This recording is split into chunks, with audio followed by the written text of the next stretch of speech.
فرقے فرقے، کوئی کم گم رہا ہے، کوئی زیادہ گم رہا ہے، کوئی دودھ میں زیادہ پانی ملا رہا ہے، کوئی کم ملا رہا ہے، لیکن ملاوٹ سب کے پاس ہے۔ دیوبندی، بریلی، اہل حدیث، بڑے فرقے ہیں نا یہ سب پوری دنیا میں۔ سوچو آپ، ابھی بھی وقت ہے، قرآن پہ آ جاؤ اور اپنے سوال کا جواب قرآن سے حاصل کرو۔ اللہ نے ہر سوال کا جواب رکھا ہے قرآن میں، سمجھا آپ؟ جبھی تو اللہ فرما رہے اپنے اختلافات قرآن سے دور کرو۔ ہم نے کتاب اس لیے نازل کی تاکہ لوگوں میں جو جھگڑا ہے، ڈسپیوٹ، اختلافات، اس کا فیصلہ کر دو۔ سورہ نحل آیت 64، تو اختلافات دور ہو جائیں گے۔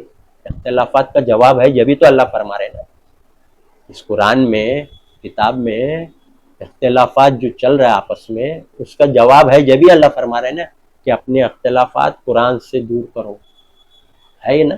تو دور ہو جائیں گے قرآن سے۔ اب قرآن سے دور کرنے بولے تو آپ بخاری لا کے بیچ میں رکھ رہے ہیں، فضائل اعمال لا کے رکھ رہے ہیں، بہشت زیور، مسلم، ترمذی، ابو داؤد، یہ سب کیا قرآن ہے؟ اپنے اختلافات اس کتاب سے دور کرو، قرآن سے اللہ فرما رہے ہیں، بس یہ حکم ہے اللہ کا۔ اگر اس پہ عمل کریں گے تو ہدایت ملے گی، اگر اس پہ عمل نہیں کریں گے، اختلافات قرآن سے دور نہیں کریں گے، تو ہدایت بھی نہیں ملے گی۔ وہ بھی بول دیا سورہ نحل آیت نمبر 104، سمجھا؟ جو اللہ کی آیتوں کو نہیں مانتے، یہ ہے قرآن میں سب آیتیں اللہ کی، یہ سب آیتیں اللہ کی۔ جو اللہ کی آیتوں کو نہیں مانتے، اللہ ان کو ہرگز ہدایت نہیں دے گا۔ یہ اللہ کا ورڈکٹ ہے، فتویٰ۔ ہدایت نہیں ملنے والی جب تک قرآن کے اوپر نہیں آئیں گے، قرآن سے اختلافات دور نہیں کریں گے، سمجھا؟ یہ سب سازشی کتاب ہے، بخاری، فضائل اعمال۔ بخاری تو پورے ورلڈ میں انٹرنیشنل، فضائل اعمال تو ایشیا میں چلتی ہے، بخاری پورے ورلڈ میں۔ سوچو آپ، قرآن کی زیادہ تر بات عقیدے کے معاملے میں اللہ کی آیتوں کے خلاف بخاری میں ملے گی آپ کو، سمجھا آپ؟ سوچیے آپ، لوگ چھپاتے ہیں، بہت لوگ عالم جانتے بھی ہیں لیکن آپ سے چھپاتے ہیں اور ڈرتے ہیں کہ ہم کو کوئی منکر حدیث نہ بولے، کہیں اہل قرآن کا فتویٰ نہیں لگائے، منکر حدیث نہیں ہم کو کہلائے، اس لیے عالم لوگ جانتے بھی ہیں تو چھپاتے ہیں۔ میں ملا ہوں نا بڑے بڑے عالم، سمجھا آپ؟ ذاکر نائک، ورلڈ لیول کا عالم، وہ بھی جانتا ہے کہ بخاری میں ملاوٹ ہے۔ اکیلے میں پوچھو، بولتا ہے ہاں گڑبڑ گھوٹالے، غلط حدیث ہے، جادو کی، نظر کی، سب غلط حدیث ہے، بولتا ہے۔ اکیلے میں پوچھو، ہمارے دوست نے پوچھا ذاکر نائک سے اکیلے میں، اسٹیج پہ تو بولتا ہاں دیر از سم بلیک میجک، ہاں سب جن پوزیس کرتا ہے، سب کھڑی ہوئی بات اس کو معلوم ہے، لیکن وہ اسٹیج پہ نہیں بولتا، اکیلے میں بولتا، آفس میں اکیلے میں۔ آپ سے کبھی ملے تو پوچھ لینا، اکیلے میں سب بتائے گا، کتنی گڑبڑ ہے بخاری میں سب بتائے گا، لیکن اسٹیج پہ نہیں بولتا ہے۔ سوچو آپ، چھپاتا ہے۔ اللہ تعالیٰ نے منع فرمایا ہے سورہ بقرہ میں کہ جو لوگ اللہ کی باتوں کو چھپاتے ہیں اللہ کی لعنت ہے، اگر توبہ کر کے نہیں سدھرے تو عذاب۔ اللہ کی باتوں کو چھپاتے ہیں، حق بات کو۔ سوچیے آپ، دنیاوی، ارے دنیا میں لوگ کچھ بھی بولے، پیغمبر کو کیا کیا بولے، شاعر ہے، مجنوں ہے، گمراہ ہے، نبی کو بولے اس پہ کسی نے جادو کر دیا، یہ جادوگر ہے، نبی کو کتنے لقب دیے۔ تو آپ کو دینے دو نا، منکر حدیث دینے دو، اہل قرآن دینے دو، خارجی دینے دو، دیو، پھر کیا ہوتا ہے دینے سے، دیتے رہو، پتہ تو آخرت میں چلے گا نا کہ کون قرآن کے مطابق بول رہا ہے، کون قرآن کے خلاف عمل کر رہا ہے۔ ڈپلیکیٹ کتاب جو چلا رہے، بخاری، فضائل اعمال، کتنے لوگ گمراہ ہو گئے پڑھ پڑھ کے، اچھے اچھے لوگ گمراہ ہو گئے، پڑھے اور گمراہ۔ پڑھنے کا حکم ہی نہیں ہے تو کیوں پڑھتے ہیں؟ حکم نہیں ہے اللہ کا کوئی کتاب پڑھنے کا دین کی، صرف ایک کتاب پڑھنے کا حکم ہے دین کی جو اللہ نے نازل کی ہے، اتباع کرو، اتبعوا ما انزل الیکم من ربکم ولا تتبعوا من دونہ اولیاء قلیلا ما تذکرون، سورہ اعراف آیت نمبر 3۔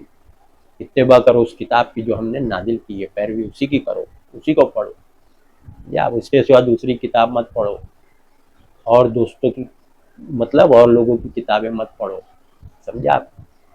سوچیے آپ، اللہ نے سب الرٹ کر دیا ہے، پڑھیے اپنی زبان میں، خود پڑھیے، سمجھا؟ آپ عقل رکھتے ہو نا، خود پڑھیے، نیوز پیپر کیسا خود پڑھتے ہیں، سمجھے؟ وآخر دعوانا ان الحمد للہ رب العالمین۔